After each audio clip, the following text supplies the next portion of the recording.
ઘણા લોકો એમ કે છે કે અમારા ઘરમાં અન્યાશ્રય બહુ થાય છે. મેં કીધું એ લોકો પુષ્ટિમાર્ગી છે કે ના પુષ્ટિમાર્ગી તો મેં એના માટે અન્યાશ્રય ન કહેવાય, આપણા માટે કહેવાય. આપણે કરીએ તો કહેવાય, એના માટે ન કહેવાય, કારણ કે એને આશ્રયનો સ્વીકાર કર્યો જ નથી ને. હવે અન્યાશ્રય કરે એમ કેમ કહેવાય? હા, બેઝિક વાત છે. પુષ્ટિમાર્ગ ઘણા લોકોના ઘરમાં પુષ્ટિમાર્ગી વાતાવરણ ન હોય, અન્ય લોકો બીજા દેવી દેવતાઓનું એ પૂજન અર્ચન વગેરે કરતા હોય, ત્યારે લોકો એમ કહે છે કે અન્યાશ્રય બહુ કરે છે. મેં કીધું અન્યાશ્રય ક્યાં કરે? એને આશ્રયનો સ્વીકાર જ નથી કર્યો, એને પુષ્ટિમાર્ગનો સ્વીકાર જ કર્યો નથી, તો અન્યાશ્રયનો સિદ્ધાંત એના ઉપર લાગુ કેવી રીતે પડે? તમે જો એમાં જોડાઓ તો તમારી માટે અન્યાશ્રય, કારણ કે તમે પુષ્ટિમાર્ગી પોતાને માનો. તમે પોતાને શું માનો છો એના ઉપર આધાર થાય છે કે આ ધર્મ તમને ક્યારે આવે છે. કે જો તમે ભગવત શરણાગતિનો સ્વીકાર કર્યો છે કે હે પ્રભુ, આપ જે કરશો એ જ મારું હિત છે, હું આપની શરણમાં છું, અને પછી તમે કોઈ સકામ ભાવથી કોઈ વિભૂતિરૂપ દેવતાનો આશ્રય કરશો તો અન્યાશ્રય થશે. જો આશ્રયનો સ્વીકાર કર્યો હશે તો અન્યાશ્રયનો સિદ્ધાંત લાગુ પડે છે, પણ આશ્રયનો સ્વીકાર ન કર્યો હોય એના માટે અન્યાશ્રય છે જ નહીં. પહેલી વાત, લોકો એમ કે આપણા ઘરમાં અન્યાશ્રય કરે છે, પણ કીધું એ તો આશ્રયમાં છે જ નહીં, એ પુષ્ટિ માર્ગને માનતા જ નથી, તો એના માટે અન્યાશ્રય કે આશ્રયનો સિદ્ધાંત ક્યાંથી આવી ગયો? એ તો આપણા માટે છે. તો એ અન્યાશ્રય કરે છે એમ ન કહી શકાય, કારણ કે એને આશ્રય કે શરણાગતિ કરી જ નથી. ભગવાન શરણાગતિઓ, આપણે તો શરણાગત થઈ અને પછી પાછું આ સકામ ભાવથી દેવી દેવતાઓનો આશ્રય કરીએ છીએ, ત્યારે અન્યાશ્રય થાય છે. કેવલ પુષ્ટિમાર્ગીઓ માટે આ વાત છે, એ સાર્વજનિક બધા માટેની આ વાત જ નથી. એટલે ઘણા એને ગેરસમજ ઉત્પન્ન થાય છે કે કેમ તમે બીજા દેવી દેવતાને માનતા નથી? મેં કીધું માનીએ જ છીએ, દેવી દેવતાને દેવી દેવતા જ કહીએ છીએ, એમાં આશ્રય નથી કહેતા, એમને અમારો રક્ષક નથી માનતા. દેવી દેવતાને દેવી દેવતા જ કહીએ, હનુમાનજીને હનુમાનજી જ કહીએ, દુર્ગાને દુર્ગા જ કહીએ, કાલીને કાલી જ કહીએ, પણ એને અમારા આરાધ્ય નથી માનતા. પણ માનતા નથી એમ કેમ કહી શકાય? તમે નથી માનતા? માનીએ જ છીએ. આ હનુમાનજીને અમે નથી કહેતા, શિવજી છે એમ નથી કહેતા, હનુમાનજી જ કહીએ છીએ. હા, જે દેવતાનું જો રૂપ, જે કઈ દેવી દેવતાનું રૂપ છે, શિવજી છે, ગણપતિજી છે, દુર્ગાજી છે, કે કાલી માતા છે, કે જે કંઈ પણ છે, એને અમે એ જ કહીએ છીએ જે તે છે. અમે એને પોતાના રક્ષક કે આરાધ્ય નથી માનતા. કે ફરજિયાત થોડું છે કે બધાને આરાધ્ય માનવા. અમે એમને આરાધ્ય તરીકે એમનું ભજન નથી કરતા. બાકી માનીએ તો દેવતાને દેવતા જ માનીએ છીએ. દેવતાઓ નથી એમ કીધું હોય તો એમ કહેવાય કે નથી માન્યા. એટલે અગર તમને કૃષ્ણમાં એવો અનન્ય ભાવ નથી, તો શા માટે તમે પુષ્ટિમાર્ગની આ શ્રી કૃષ્ણ શરણમ દીક્ષા લ્યો છો? પહેલી વાર દીક્ષા લીધા પછી તમારી પર અન્યાશ્રયનો આ સિદ્ધાંત લાગુ પડે છે, એની દીક્ષા ન લીધેલા ઉપર લાગુ પડતું નથી. અમારા ગુરુદેવ પણ એમ આજ્ઞા કરે છે કે અન્ય દેવતાનો પ્રસાદ આપવા માટે આવે ને આપણે, આપણું સિસ્ટમ છે કે આપણે અન્ય દેવી દેવતાનો પ્રસાદ જે છે લેતા નથી. શું કામ નથી લેતા? કારણ કે આપણે આપણા ભગવાન જે છે એની જ કૃપા, આપણે પ્રસાદ એટલે કૃપા, કોઈ મીઠાઈ કે કોઈ વસ્તુ નથી. જે દેવી દેવતાની કૃપા આપણે જોતી નથી, કારણ કે આપણે આપણા આરાધ્યની કૃપા આપણી ઉપર છે અને એમાં આપણો વિશ્વાસ છે, આસ્થા છે, એટલે આપણે આપણા આરાધ્યનો પ્રસાદ ગ્રહણ કરીએ છીએ. જ્યાં આપણી આસ્થા નથી તેનો પ્રસાદ આપણે શું કામ ગ્રહણ કરીએ?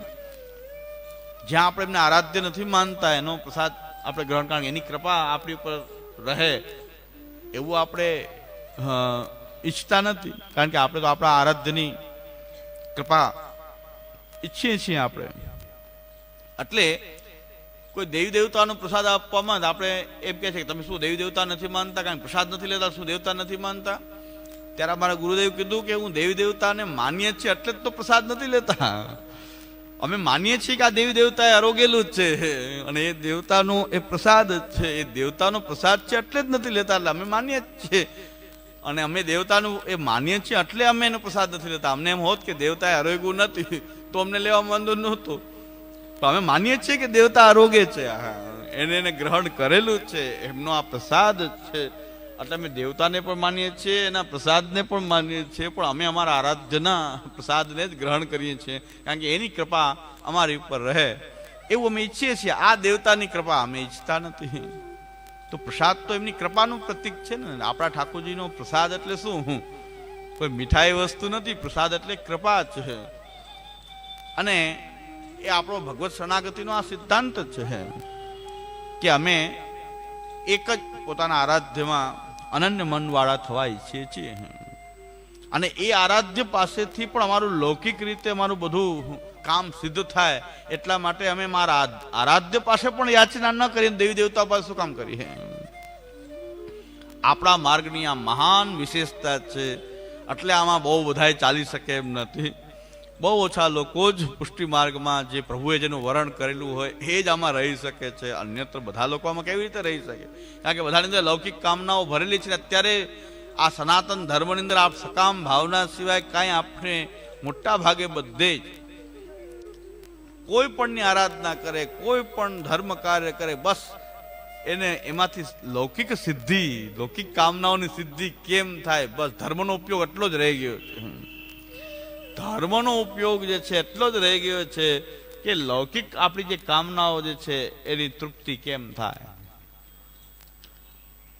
આપણે આપણા આરાધ્યને તો દરવાજો ખુલે અને સામે એ ભગવાનનું ચિત્ર રાખવું. કારણ કે વાસ્તુશાસ્ત્ર વાળા એમ કહે છે કે પહેલા એન્ટ્રીમાં જ એ ભગવાનનું ચિત્ર ત્યાં રાખી દો. તો આપણે એમ થાય કે આપણે બીજા દેવી દેવતાઓનું રાખવું, એના કરતા શ્રીનાથજીને જ પધરાવી દો કે આપણા ઠાકોરજીને જ પધરાવી દો.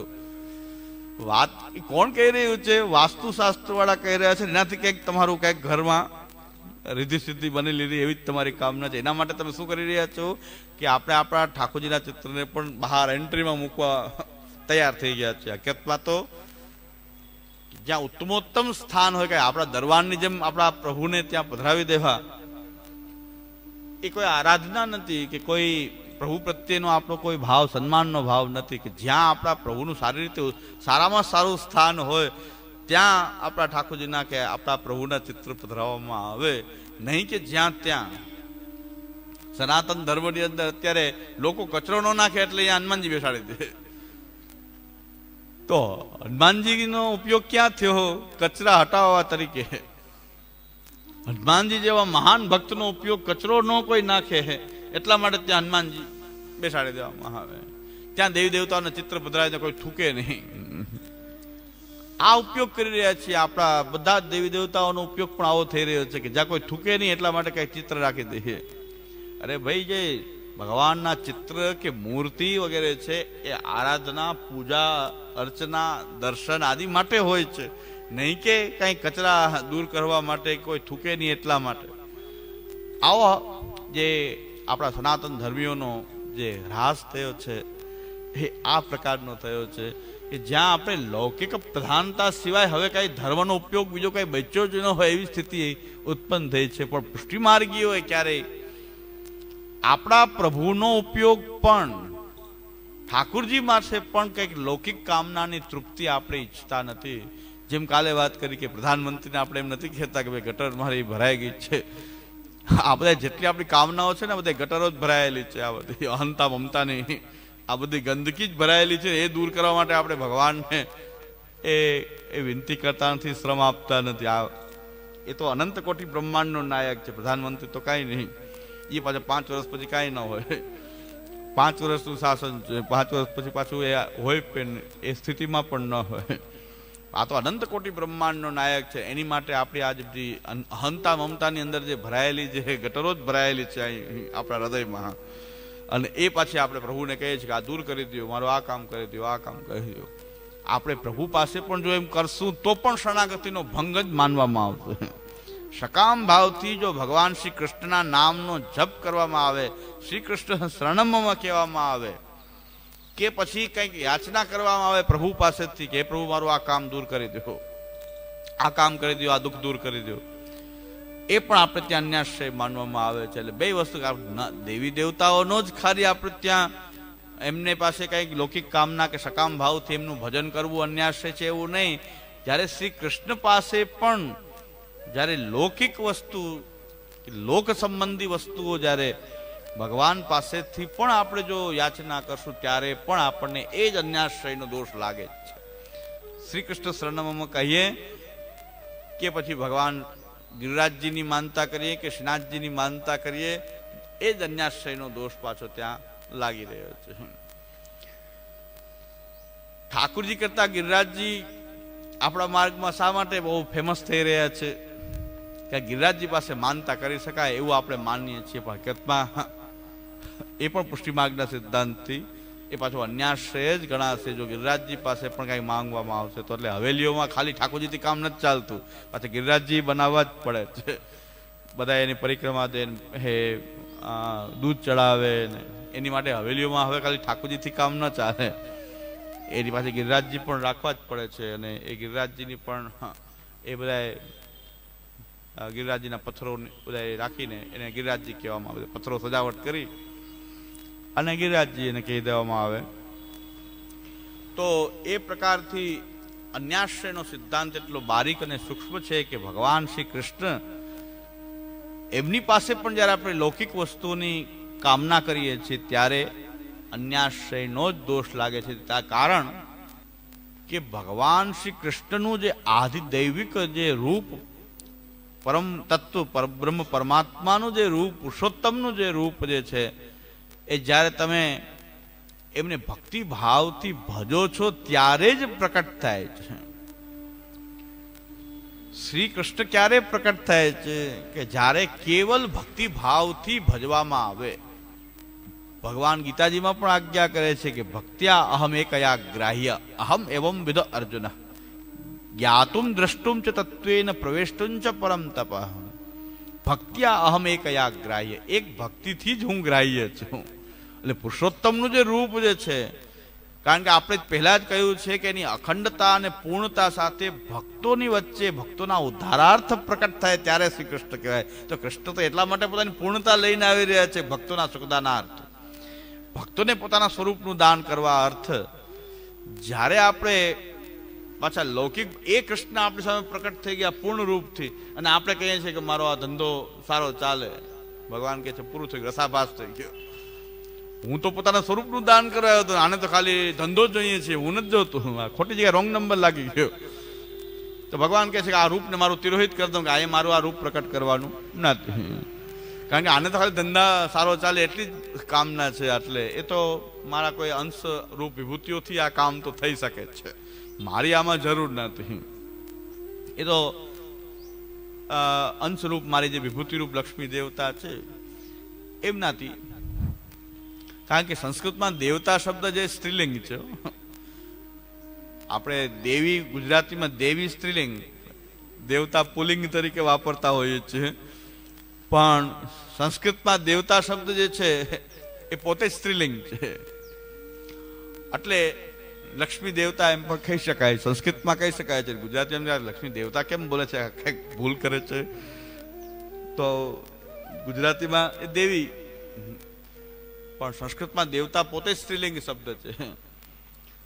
એટલે ભગવાન કહે છે મારા અંશાત્મક વિભૂતિઓથી જે કામ થઈ શકે એ આની કામના તો એટલી જ છે, મારી અખંડતા સાથે મારે આની સામે પ્રકટ થવાની કોઈ જરૂર નથી. કારણ કે એ ભગવાન પોતાના સ્વરૂપ દાનાર્થ, પોતાનું જે પૂર્ણ રૂપ જે છે એનું દાન કરવા માટે ભક્તોની વચ્ચે શ્રી કૃષ્ણ રૂપ લે છે.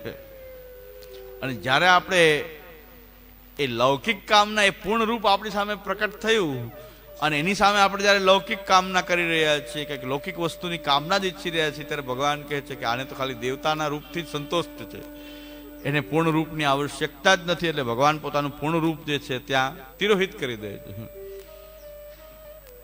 આ અન્યાશ્રયની અને આશ્રયની એટલી આ બારીક વસ્તુ આ છે કે ભગવાન જો શ્રી કૃષ્ણ ત્યારે જ ભગવાન શ્રી કૃષ્ણ રૂપે બિરાજશે કે જ્યારે આપણે ભક્તિભાવ સિવાય બીજો કોઈ ભાવ, કોઈ લૌકિક કે ઉદ્ધારનો ભાવ કે મોક્ષનો ભાવ પણ આપણી અંદર નહીં હોય, કેવલ કૃષ્ણ પ્રાપ્તિનો ભાવ હશે, ત્યારે ભગવાન શ્રી કૃષ્ણ એના પૂર્ણ રૂપથી, પુરુષોત્તમ રૂપથી એ પ્રકટ થશે, અન્યથા નહીં થાય. અને આ બહુ કોમન વાત છે, એકદમ સામાન્ય સમજણની વાત છે કે જેને અંશરૂપથી સંતુષ્ટિ છે તો એને પૂર્ણ રૂપ શા માટે એની સામે પ્રકટ કરવું?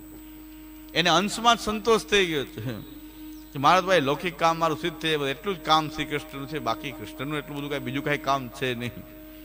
તો ભગવાન શા માટે એ પૂર્ણ રૂપથી એની સામે પ્રકટ થાય? એટલે શ્રી કૃષ્ણ શરણમાં કહીએ છીએ આપણે ત્યારે પણ જો આપણે શ્રી કૃષ્ણને જ પ્રાપ્ત કરવા ઈચ્છી રહ્યા છીએ અને એ શ્રી કૃષ્ણને જ પોતાનો રક્ષક સ્વામી માની રહ્યા છીએ અને જે કાંઈ કરી રહ્યા છે એમાં આપણું હિત છે, કારણ કે એવા પરમ બ્રહ્મ પરમાત્મા પુરુષોત્તમ, જેને વેદમાં હજારો શ્રેષ્ઠ વાળો, હજારો નેત્ર વાળો, હજારો મુખવાળો, જે ભગવાનનું જે વ્યાપક વિરાટ રૂપ જે છે, એ ભગવાન જો શ્રી કૃષ્ણ જે છે એનું જેને શરણ સ્વીકારેલો હોય તે સર્વ પ્રકારથી નિર્ભય હોય કે આવા પ્રભુ, હજારો હાથ વાળો એ પ્રભુ જે છે, અર્જુનને પણ એમ લાગતું હોય કે આ તો મારા મિત્ર છે કે કઈ ફઈના દીકરા છે કે એવું લાગતું હોય, તો ભગવાન કહે છે કે હું આટલો જ નથી, આ તો મારી કૃપા છે કે તારી સામે આ રીતે પ્રકટ થાઉં છું, પણ મારું આ રૂપ તું જોઈ લે.